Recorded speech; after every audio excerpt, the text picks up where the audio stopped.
dance is my prayer.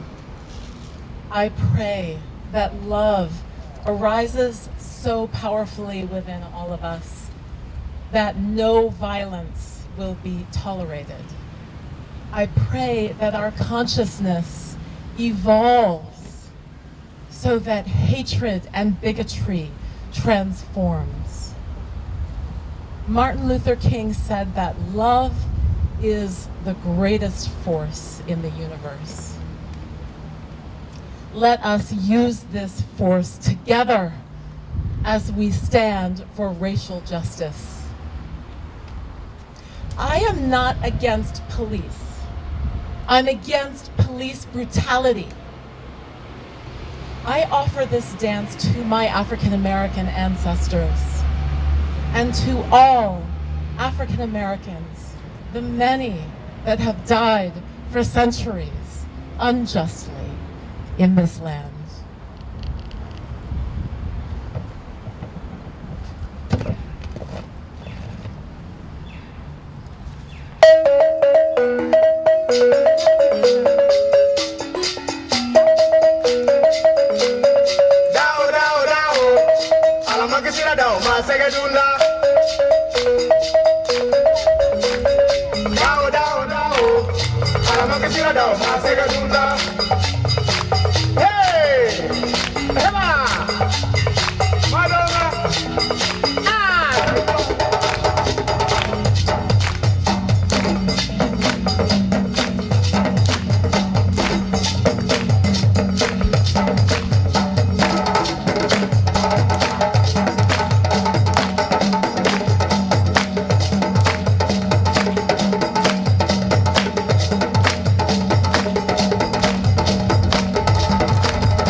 Thank you, Tara. Just so everyone knows, this is Tara Murphy from Greenfield. She teaches and performs African dance and drumming for students of all ages and disabilities. She's also the director of Amaya Dance and Drum, African-inspired dance and drum troupe. Get a round of applause.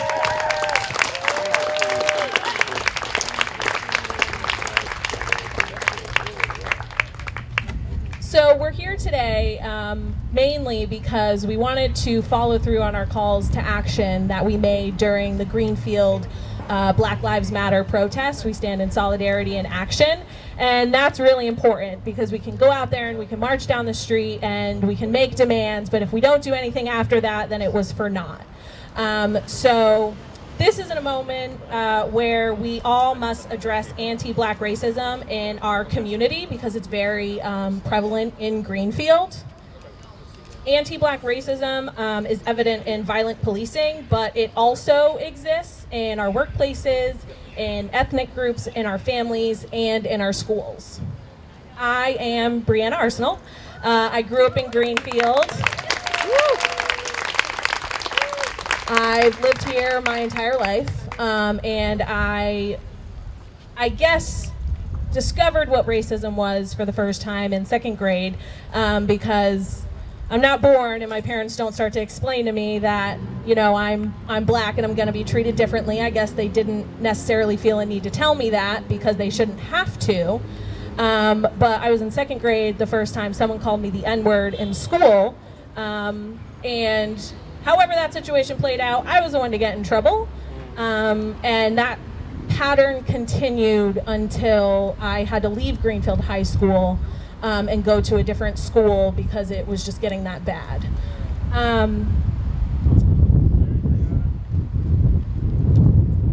Luckily for me, that is where the worst experiences of those were my worst experiences of racism, but for others, it gets a lot worse, and it happens when they come in contact with police officers. So that is why one of our main demands is to defund the police.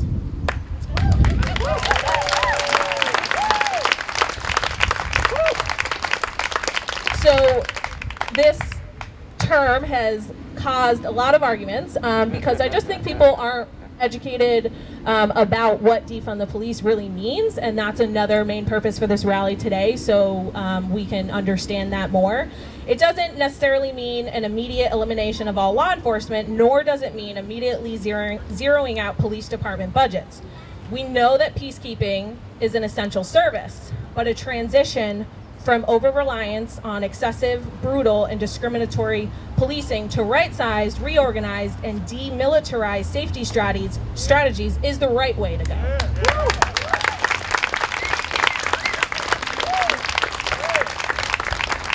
Together, we are trying to create a shared vision of community safety that actually works.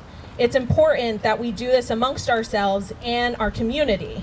We have to build it from the ground up.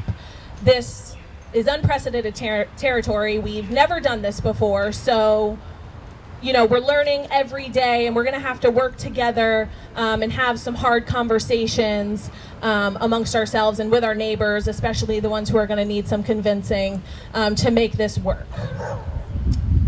Specific reforms are insufficient and too narrow in scope to make a meaningful difference for police officers and the police departments. If piecemeal reforms worked, they would have worked by now. Current forms of policing are outdated and dangerous. It is a system that was born out of white supremacy. The original idea of policing, they were actually slave catchers. So it's pretty much just been reforms since then. Our only hope for the system is that we need to reinvest in a shared vision of community safety, infrastructure, and recovery that does not rely on the police. It's important to also understand that this is not going to happen overnight. It will happen through a thoughtful, deliberate, and participatory process. So while the events are going on today, we do have a table set up over here One page is for Defund 413, which is basically a coalition of leaders in the communities throughout Massachusetts and much farther than that, to try to create a uniformed and put out a uniformed message about what defunding the police means. So if you want to get on that list, you can go and put your email down. She's holding up the clipboard over here, to just stay up to date on the information and things we have going on. And again, when you're having those conversations with your neighbors, this gives you that information of how we want to put it out there, because a lot of people will try to misconstrue the idea of defunding the police and what that means. So up next, we have another musical performance. We have Gloria and Michael from Racial Justice Rising. Woo!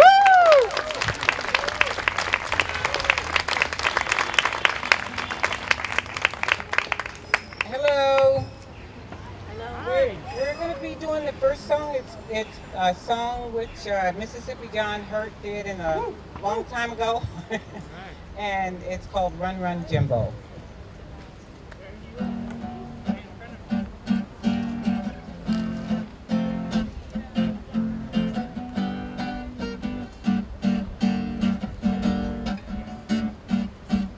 You better run, run, Jimbo.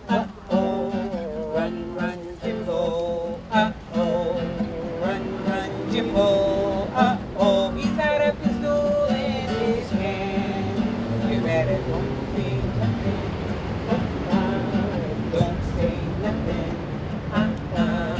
don't say nothing, he's got a pistol in his hand. You better hide in the bushes, oh yeah, hide in the bushes, oh yeah, hide in the bushes, oh yeah, he's got a pistol in his hand. You better run, run, Jimbo, run, run, Jimbo, better run, run, Jimbo, he's got a pistol in his hand. You better hide, hide, oh yeah, hide, oh yeah, hide, hide, oh yeah, he's got a pistol in his hand. You better don't say nothing, nothing, nothing, don't say nothing, he's looking for another man.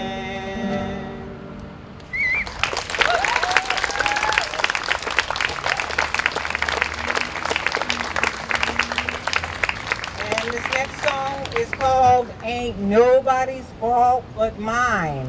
So it's our responsibility. If we don't take responsibility, it's our fault, right? That's right.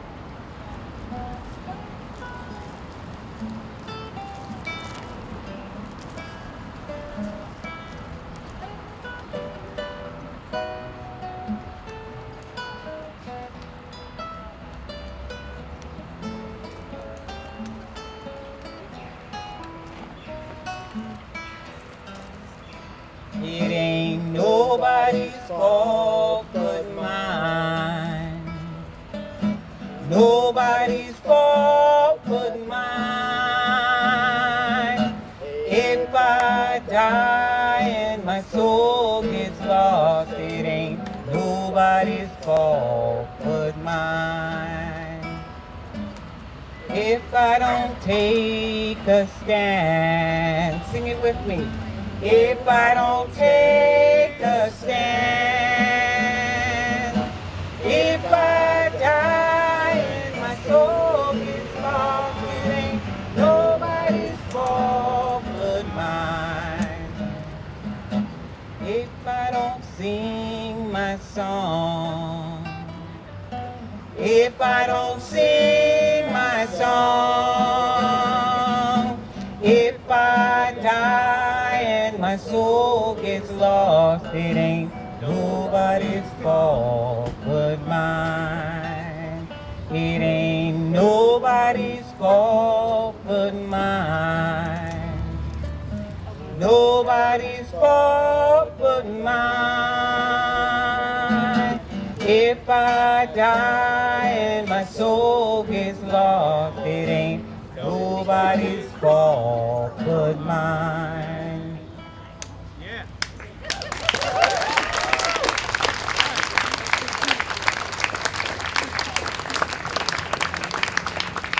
Thank you so much for that. All right, up next, we have a singer from Franklin County, Caleb Rodriguez.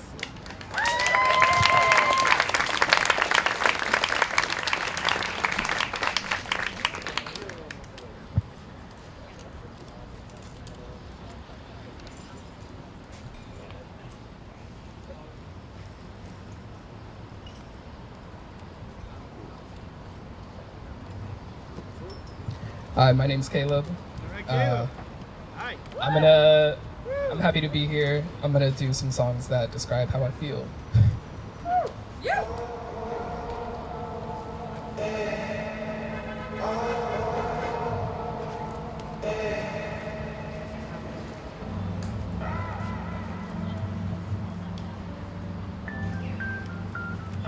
One, two, three, hands up. Hands up.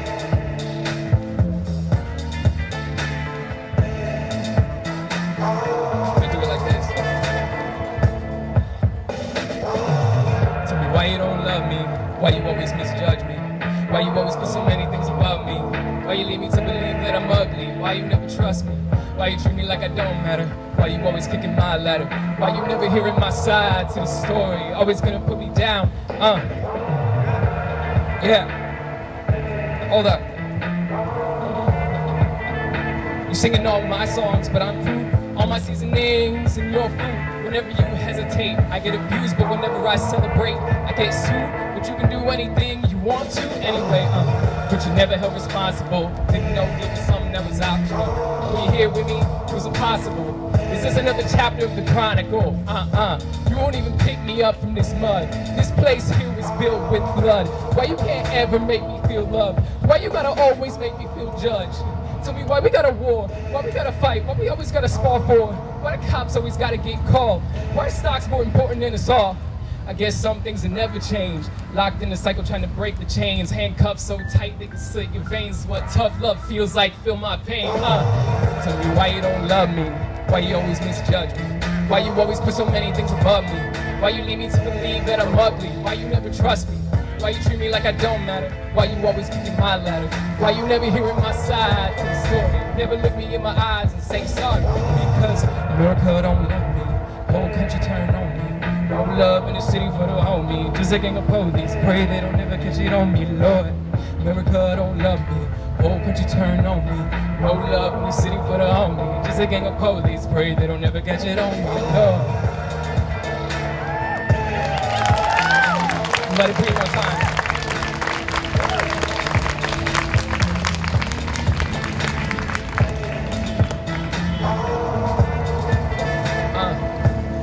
Like this. America don't love me, whole country turn on me, no love in the city for the homie, just a gang of police, pray they don't ever catch it on me, Lord. America don't love me, whole country turn on me, no love in the city for the homie, just a gang of police, pray they don't ever catch it on me, Lord.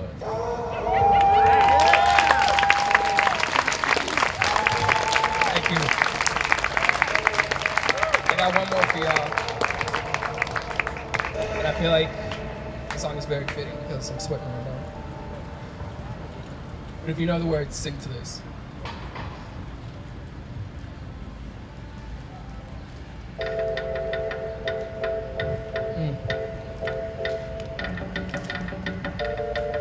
Hey!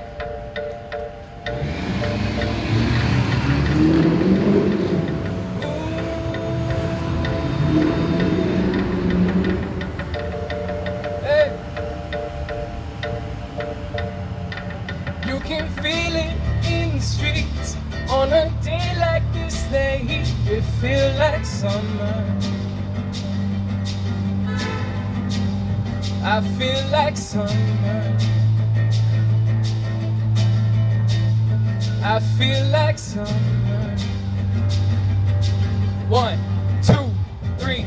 You can feel it in the streets on a day like this. I feel like summer.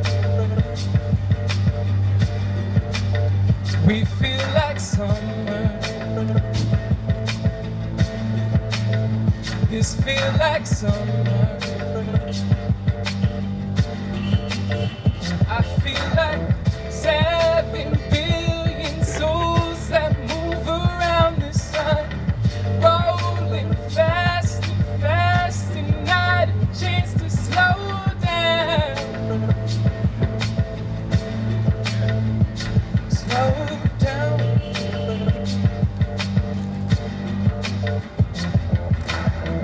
Men who made machines that want what they decide.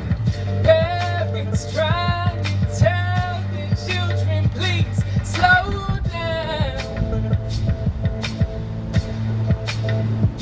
Slow down. I know. Ooh, I know you know the pain. I'm hoping that this world will change. But it just feels the same. You can feel it in the streets on a day like this day. I feel like summer. I feel like summer. I feel like summer.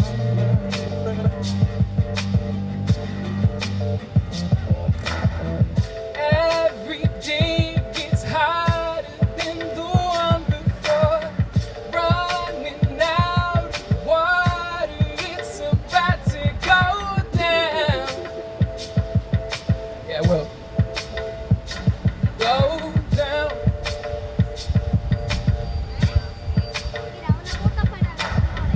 Then you kill the ones that we depend upon.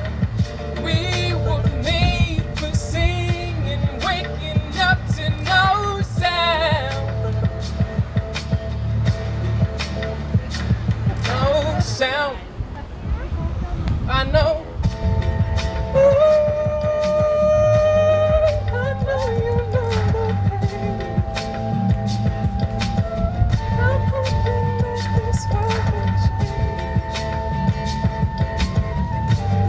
'Cause it can't stay the same. I know. Ooh, I hope you change. I hope that this world will change. But it just feels the same. I know. Ooh, I know you know the pain. I'm hoping that this world will change. 'Cause it can't stay the same. Thank you.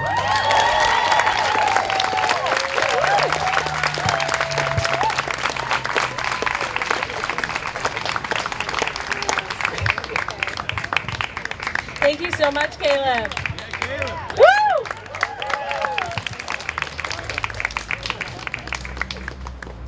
All right, so everyone here, you might have seen a document that went out about our demands that we're going to be taking to City Council and to the police department. So I'm going to go over some of those now, and then after that, we have. Well, right now I know that we have Otis Wheeler here, who will, after that, speak on a little bit about defunding the police and how we can make that happen. So to get started, we want to end school resource officers in public schools.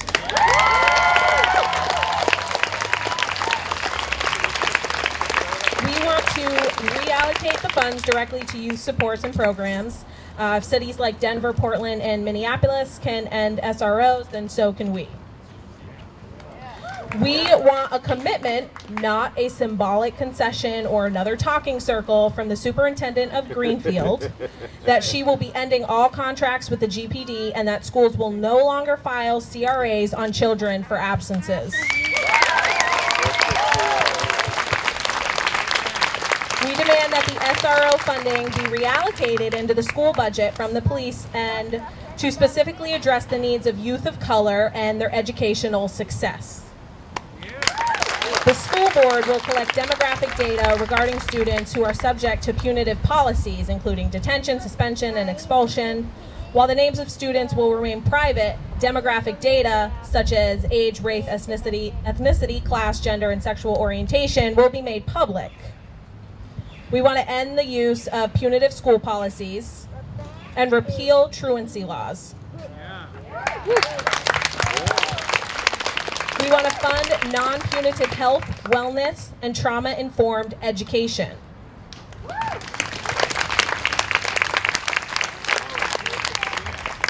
One of our next main demands is ending money bail in Franklin County.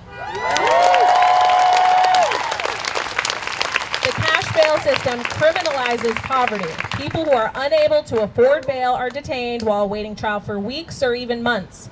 This detention often completely destabilizes people's lives and their families. The cash bail perpetuates inequities that are disproportionately felt by communities of color and those experiencing poverty. Incarceration diminishes economic prospects, and people with multiple arrests are more likely to be unemployed, poor, and have less than a high school education in Franklin County. Also in Franklin County, Black people make up about 1.6% of our population, but almost 8% of our incarcerated population. We are the poorest county in the state. We don't need to continue incarcerating our neighbors.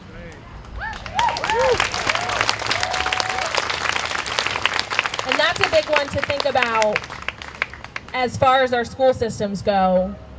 Youth of color are being targeted, and when a school resource officer gets involved, most of the time that youth of color is put in handcuffs, detained, arraigned, and convicted. And we're just setting them up to get them into the juvenile system, to then get them in jail. So when they get out of jail, they can't get quality jobs or whatever else it is that they need to live a quality life. So then they're stuck with jobs that are, just cleaning the community or things like that. So in a way, they're being put back into the slave system. So that's something that we need to think about. There you go. The biggest one, defund the police. And we want to reallocate the funds specifically to schools, mental health first responders, peer support, substance use response, domestic and intimate partner violence, advocacy, and support. We need more community centers.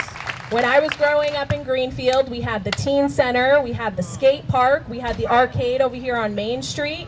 And I think by the time I hit high school, that was all gone. We had nothing to do, and they didn't seem to care much. We also need more mental health resources, peer supports, educational opportunities, and restorative justice opportunities, not more police.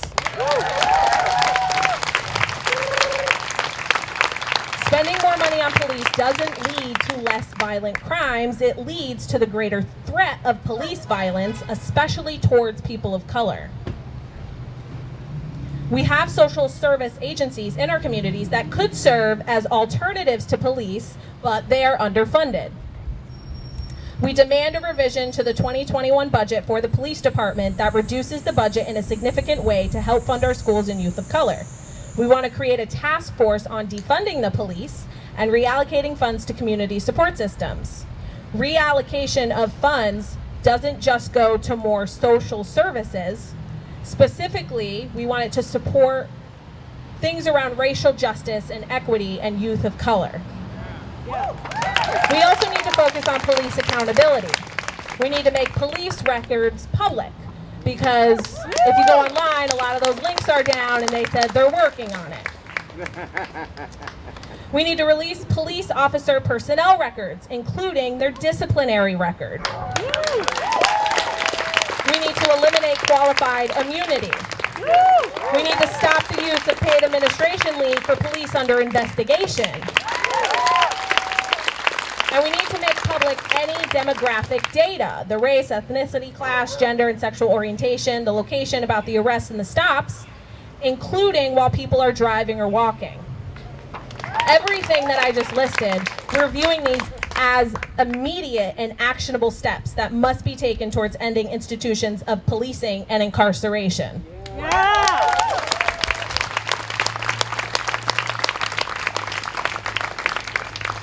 Things to follow. We need a creation of a police review board with power. We need to install an independent citizens complaint review board in Greenfield. This board will have the authority to review all complaints, including use of force, and will determine disciplinary action for offending officers. This review board will be comprised of people with direct experience with police brutality and violence, along with other experts.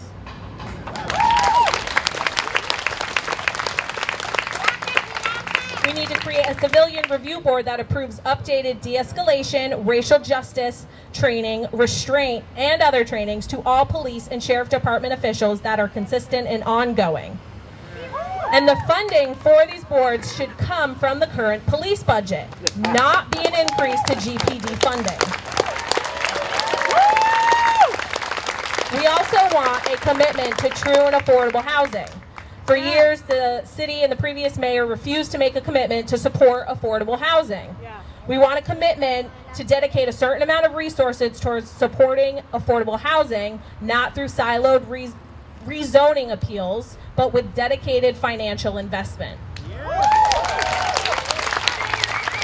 We need the creation of a task force with access to funding to create more affordable housing units, vouchers, and options that are supported by the city.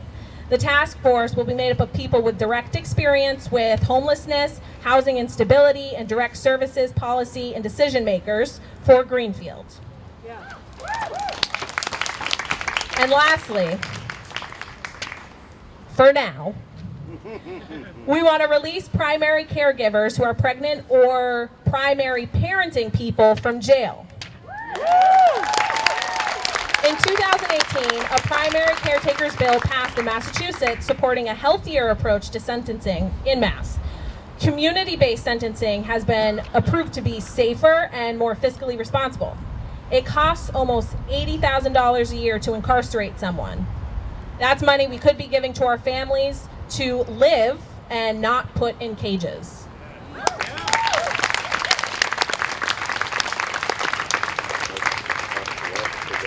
So now I would like to introduce Otis Wheeler, who works at GCTV, is one of our city councilors, and he is the president of the budget committee.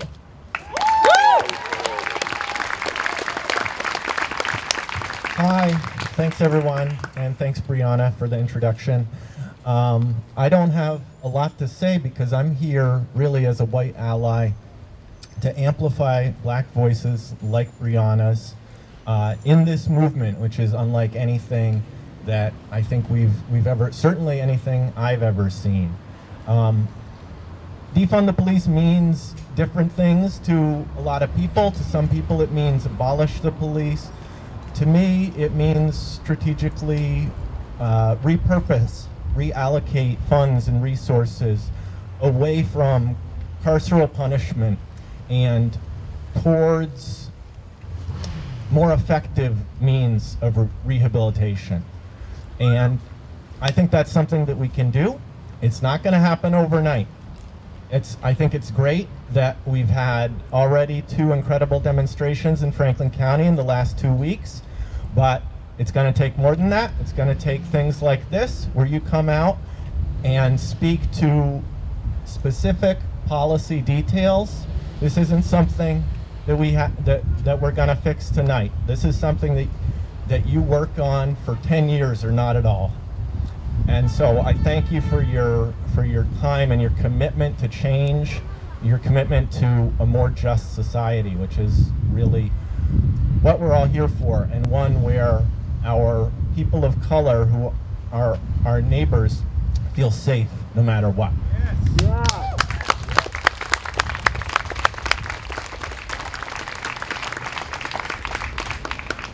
Thank you. So that's really all I have to say, and I'd love to answer any questions that any of you have or that Brianna has.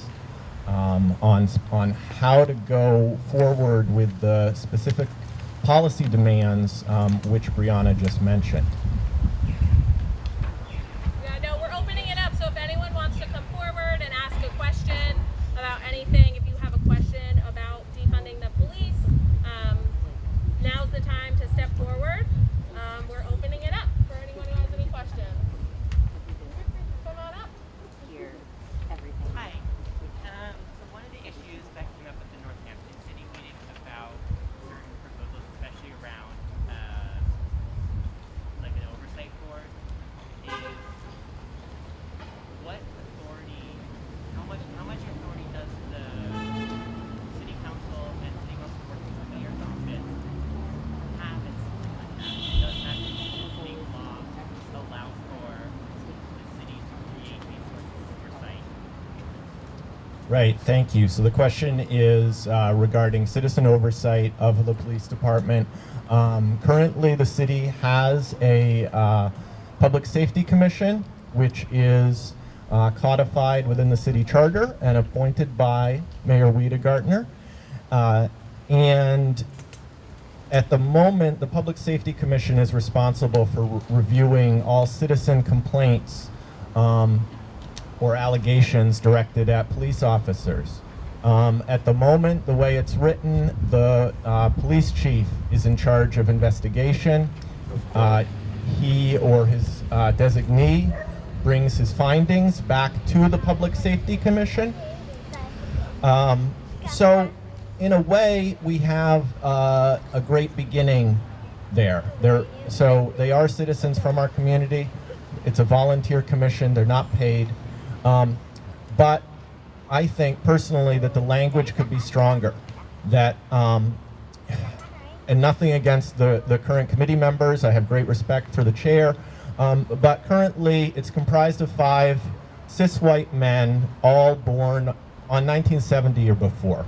And I think that alone speaks to the fact that the language in the charter needs to be stronger. It needs to specify representatives from the community, like Brianna mentioned, people who are working day to day to advocate for people of color, minorities, and working against violence on a day-to-day level. And clearly, we need to find a way to have representation across that body. But the primary issue, I think, here with that commission is that it has no power to impose any kind of disciplinary measures. So it's left to the police chief to do all the investigation, and they can make a recommendation, but they don't actually have the power to discipline anyone. So it doesn't matter who you get on the board, they're still not going to have the power to actually discipline officers. So, I'm actually not totally sure about that, but clearly what is needed is another level of independence, because right now we're depending upon the police chief, and we have a great police chief right now, but we need to write our laws for the cases when we don't have the best person in the position. So what I would say is that the Charter Review Committee, which is currently undergoing a review, needs to write in language that strengthens that, and I completely agree with you. Yeah, the with power is the most important thing, I think. And it not be an in-house investigation of the chief investigating his own officers, because we already know from multiple years that doesn't accomplish, that doesn't work. There should be some way that this community review board is totally independent of the police department and can conduct their own investigation independently. Yes, he's advocating for total independence and not relying on the chief to do the investigation, which I think is a great idea and only fair to everyone. Other questions in general? Explain how the budget process works. my question does have to do with school resource officers. You and I had messaged about my question about what you knew to date about the profile, the behavior, the usefulness or not usefulness in Greenfield schools.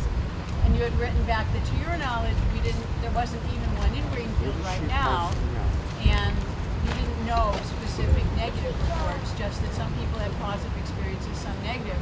Then Brianna, you were saying some things that I've actually never before heard about any school resource officer anywhere in the county about actually leading to arrest and incarceration of teens.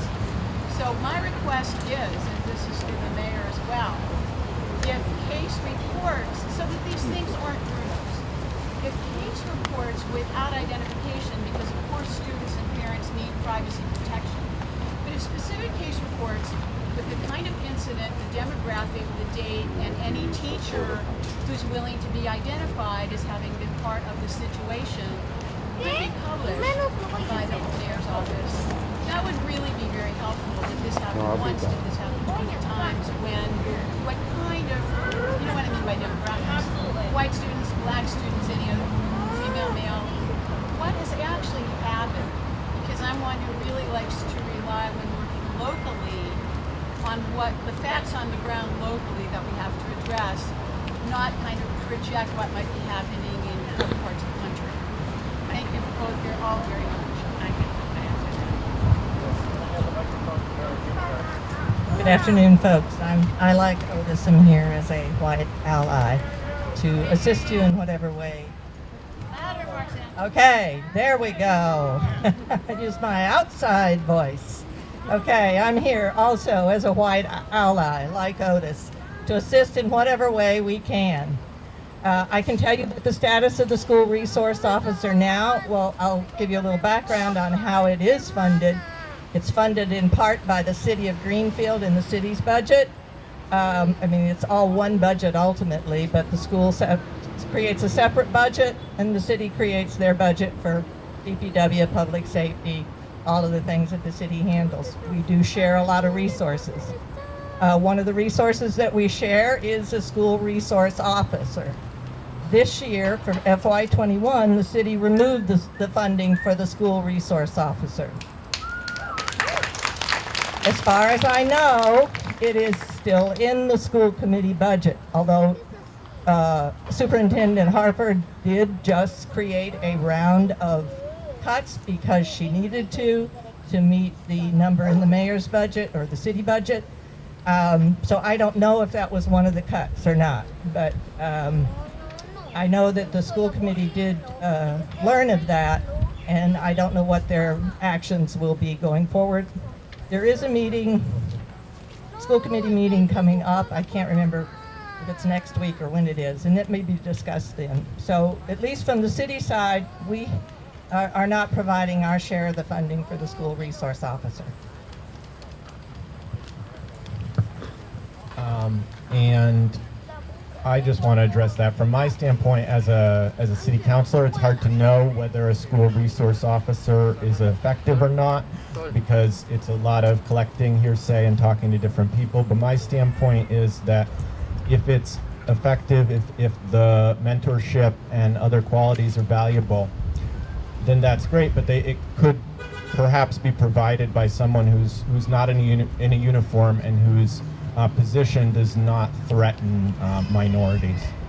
So we had a question from the gentleman in the shirt with the sign. Hey, brothers and sisters. All I want to say is my name's Ben Grosscup. I live in Greenfield. Around this country, there is a movement for police abolition. Stands in dynamic tension with this movement for police reform. The abolition movement says that the police institutions we have are irredeemably racist. Why are they so irredeemable in their racism? Because these institutions are the protectors of the capitalist class. The capitalist class has nothing to offer the working people of this country. Except for more violence and more policing and more racist murders of our black and brown brothers and sisters. I support these efforts to defund the police. I think that the cutting edge of this movement, however, is the abolition movement. My friends, my brothers and sisters, class conflict in this country is coming to a head. There are irreconcilable contradictions in this system. They need to be exposed through a movement that disarms the capitalist class of its ability to use violence against the people. So, protect the people, abolish the police.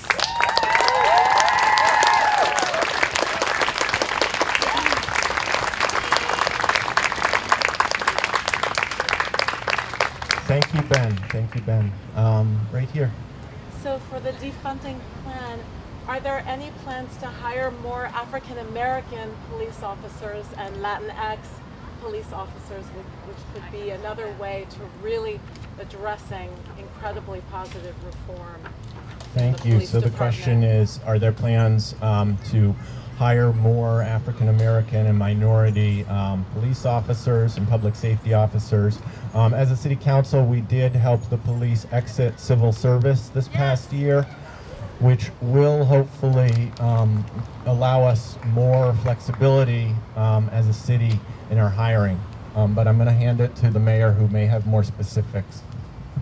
Actually, that was what I was going to say. The city of Greenfield has, at least as far as the police department is concerned, has removed itself from civil service, which required you to take an exam, and there were residency requirements on it to areas beyond which you couldn't recruit people. So taking it out of civil service and putting it, just opening it up, will indeed give us a better pool of people to recruit from farther afield. And I think that opens up, as was mentioned, Franklin County, the black population in Franklin County is 1%. Very difficult to get black police officers from not with that type of a ratio. So we are hoping that as soon as the governor signs it, it has to be signed by the governor. So if you want to actually affect that, write a letter to the governor and ask him to sign the order to remove the city of Greenfield from civil service. We've been waiting for months, and we keep hearing, well, it's going to happen, it's going to happen. I've asked Paul Mark to investigate, so a little further and maybe push a little harder.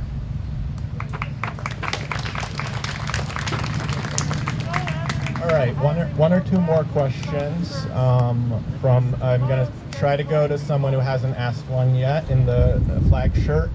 Is it Led Zeppelin? Sorry. My name's Sam. I'm from Bernardston. And my question is, sure.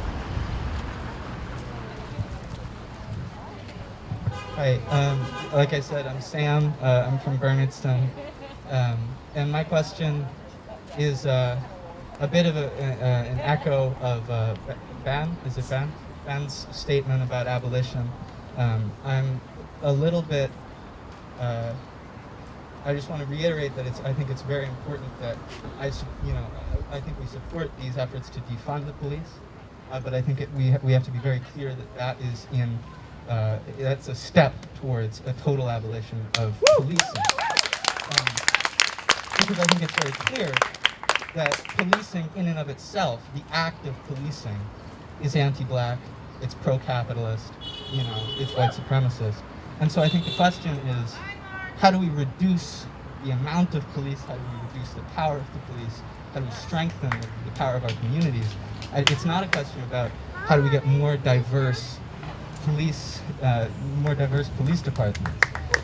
And frankly, I am a little bit confused why we are platforming politicians no offense, but we've had a number of speakers today, a number of them that I respect a lot, and I appreciate what they've said. But I do think that it's a little bit concerning and a little bit strange that we are handing over the mic for so much of this programming to politicians who are, I think our social movements have to come out of direct opposition, whether we have politicians in agreement or not. The social movements themselves have to be coming out of direct opposition to the capitalist state. So that's just something I wanted to make clear.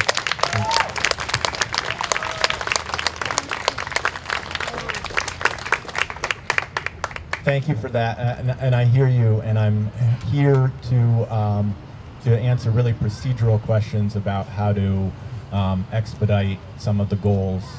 Wiley, did you have your hand up? How supportive do you think the mayor and city council will be of this program? And if there are elected officials that are not supportive, what should the average person in Greenfield be doing to change their opinion? Thank you. The question is, how supportive might the current city council be to the goals spoken of today? And if they're not supportive, what can people like yourselves do? I think really the council, as a council, we are elected representatives. We're here to represent you. And if it were shown that there was a clear majority position in this community to defund the police, I think that would be impossible to say no to.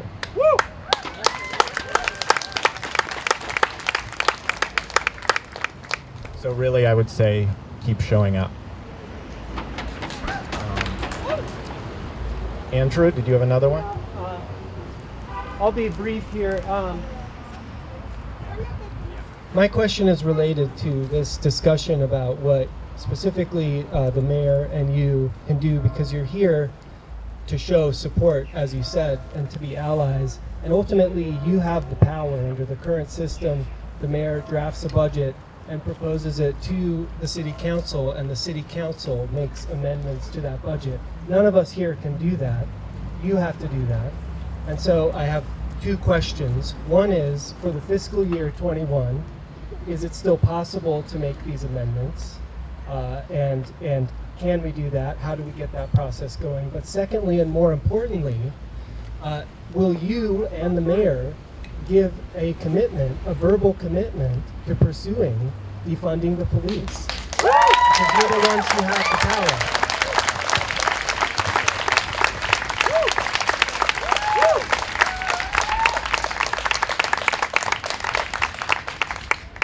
Thank you, Andrew. What I can tell you is the FY21 Greenfield City budget has already been passed. It was approved in May, and it will take effect July 1. So we're in a different position from Northampton and some of the smaller towns around here. We passed our budget on schedule.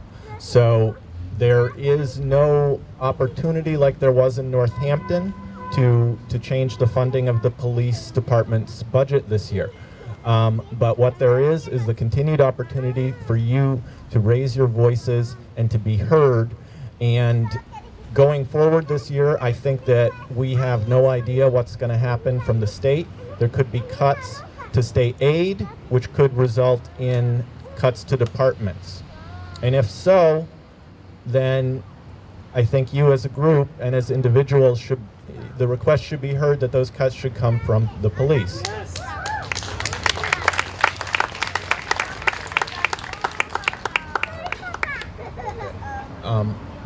That's all that I have to say. I can tell you that I'm here today because I support the movement to defund the police.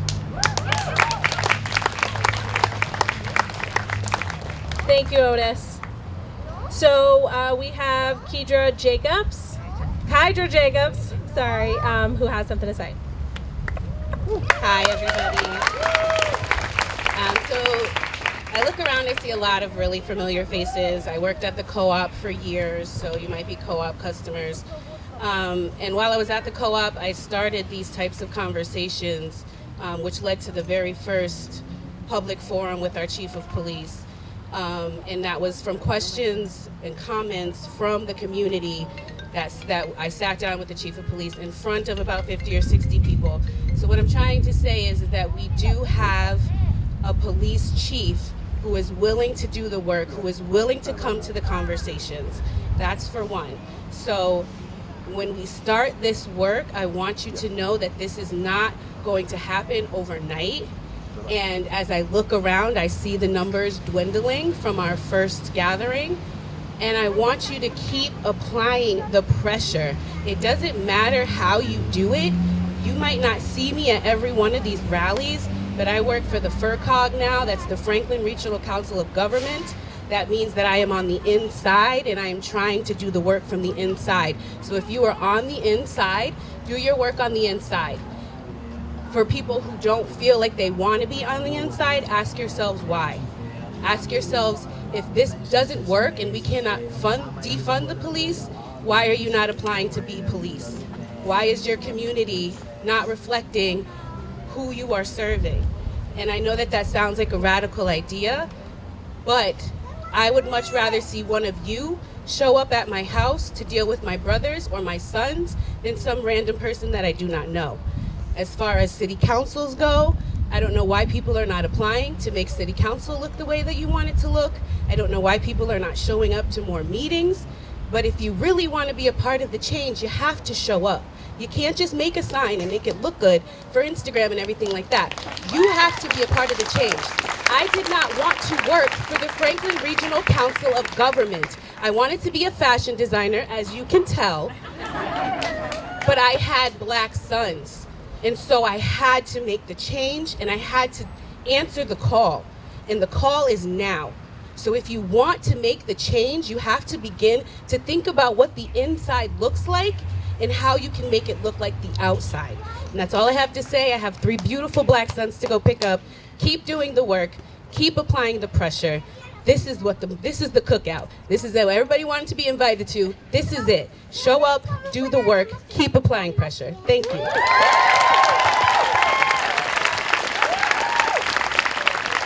Thank you. All right. One of the organizers who's been a great support to me and so helpful and amazing, we have Mary Ann here, who's going to address a few things and provide some clarification. Hi. I just wanted to address a couple of the things. So I worked with Community Action for the Family Resource Center for 3 years, and part of that grant is state funded to work with kids in the juvenile court.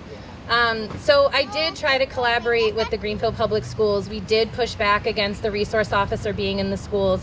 I want to be clear that, like, when we say we want the school resource officer out of the schools, this is nothing about the teachers there. This is nothing about the paras that work in there, the social workers. This is about having a police officer in the public schools. And I will say that we had a hard time collaborating with the superintendent here. I have reached out to the superintendent over the last few days to get clarification. We also published a couple of graphs because it's not just hearsay. There is data that has to be collected. You can go to the National Center for Educational Statistics, where the juvenile courts and the public schools have to record data, and you can look at the 1,000 Facebook groups that I can't remember the name of that have started in the last few weeks. You can look at the discrepancy between the population of white students and disciplinary action that's taken against them and kids of color and the discipline action that's been taken against them. You can see the difference in indoor suspension and outdoor suspensions based on race, and it tells the story. It's not hearsay. It's statistics that are taken there that are clearly demonstrated. I also just want to share, there's been like a number of different community members that have shared letters with the school district, with the police department over the last few weeks, and those are much appreciated. As Bree said, there's a sign up. There's a group of us called Defund 413 that's working from Franklin County down to Hamden County to gather resources to do some of this work. I spoke with about 12 parents of kids that I worked with over the 3 years where I was working in the school, who were all children of color who were arrested, detained, picked up later after an incident. None of those people were comfortable speaking in public because they still have kids in the Greenfield Public School District. Many of them, their education has been irreparably interrupted. They've moved districts because of it. Their kids have left school for weeks or months at a time. I did have a good friend of mine whose son was involved in an incident a few years ago. And I'm going to read this statement for her. This is also the testimony that we have collected of people that were not comfortable speaking will be submitted to the city council and to the school committee as well. She said, "No parent of a child should be called by the police station to come get their kid who was taken from school, shackled and handcuffed, and left that way for over 5 hours. Greenfield police escalated an event to violence. At the time they were called, the inciting incident was over, and the children were waiting to speak about what had occurred as bystanders to the event. Nothing more. The police created conflict when they placed a child who did not want to be taken away in a chokehold. This violence led to fearful reactions from a family member, and the cops had no tools to deal with it other than force, cuffs, and detainment. There was no criminal behavior on the part of the children. No charges were ever brought against anyone. All it accomplished was a traumatic event for 7 brown and black kids and their families. Deep mistrust of the school system, and a realization that our kids are not safe in the school as long as police are present. There were so many ways to avoid this. There's trained social workers who know how to work with children in stress situations without triggering an escalation. We want no part in a school system that's turning a blind eye to the needs of kids of color." And she just noted after that the kids really put on a brave face, but the reality of it for them as parents was that he couldn't leave his bed for 24 hours. Worse than the sore wrists and the discomfort of the 5 hours he spent detained, he was sick to his stomach, and he couldn't process how traumatic this event was until he was safe at home. Our black and brown kids are precious, and their lives matter. Thank you. So I keep putting myself at the forefront of these events because I also have a son who's black, Samoan, white, Puerto Rican, and I've made the conscious choice, which has recently changed, to stay in Greenfield. I'm not going anywhere. The racist people can get out of this town. The white supremacists can get out of this town. The racist police officers can get out of this town. And now it's my job to create a better environment for my son. He's 3 now, so I've got some time, but honestly, the pressure is happening now. This needs to be done now. We need commitments now, and we need to work hard now. So again, we have the sign-up sheet over here to put your email to get involved. If you don't know what you can do or how you can do that, put your email down. We'll tell you. That's really important. You can't complain on Facebook and Twitter and Instagram and then do nothing. You're part of the problem if you're doing that.